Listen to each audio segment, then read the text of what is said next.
Howdy, folks, and welcome to Monday. Actually, it's almost over. Been doing a lot of stuff. Figured I'd do a little quick catch up.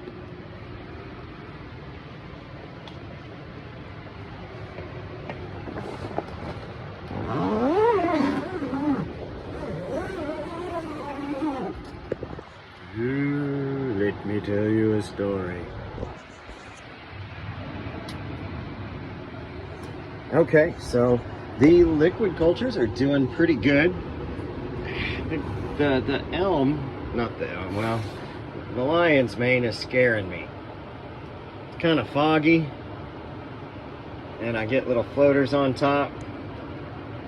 I've got some that I just put into a liquid grain spawn lion mane. Did that on yesterday on the 11th. We'll see how it comes out. I've also got some of it on agar growing out. We'll see if it comes out with any contaminations. And then I also did a grain spawn of the golden from auger, keeping that going, and also the elm again, some of which I put out to fruit. We'll get back to that. Some grain spawn lion's mane, 2 of the blue oyster. I got a new king oyster, and I did 2 of those as well. So those are both from the 11th. I decided to try jars and do some bags. And I think with my current scale, I can get away with using jars with no problem. And it'll save me on some of the bags. Those cost money. That adds up after a while, and I just assume we use jars if I can. Alright. Also did some agar. I did my lion's mane. See, I still got some lion's mane from the 30th, but I did a spot of, let's see, where are they?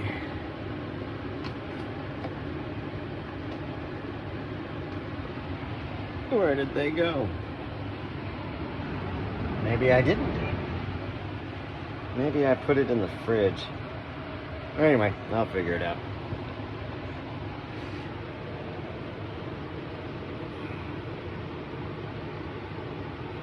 Okay, now I need to make more agar plates. I only did the lion's mane in the grain spawn.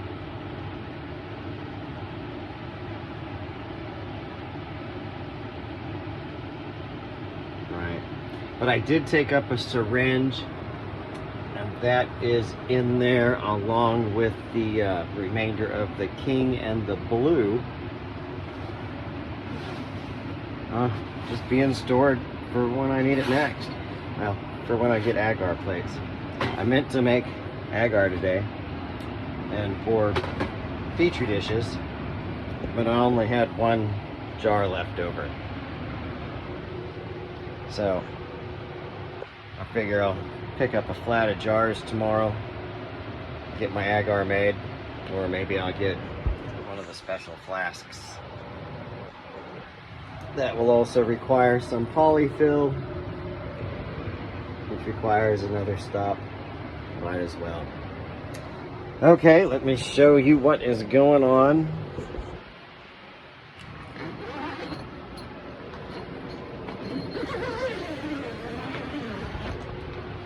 With the incubation room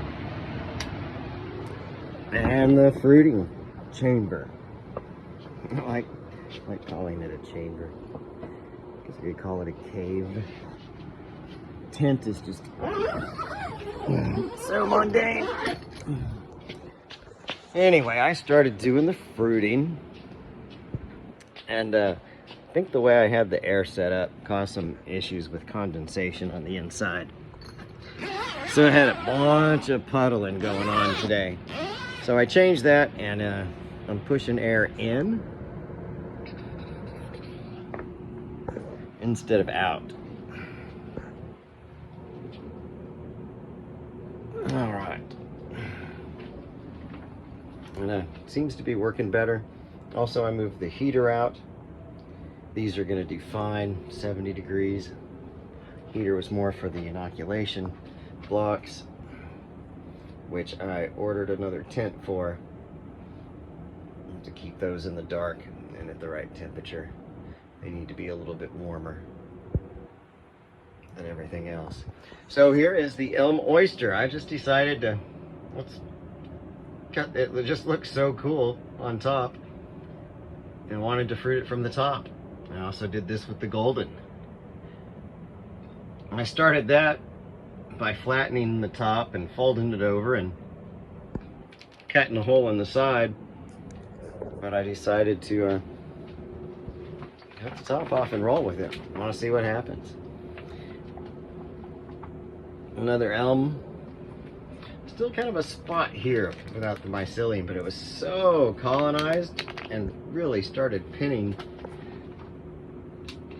really hard. So I'm gonna do this one, side fruit.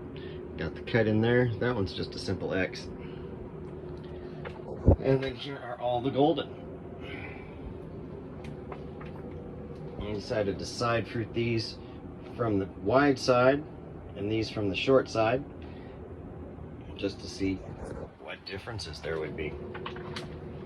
So I did that with both the Golden and the Elm, and now I'm also top fruiting. Oh wait, no, I haven't done that with the Elm, just the Golden. And I did 2 of the Golden. Yeah, some of the Elm's not quite ready, but these 2 that I did definitely looked like it was time to go.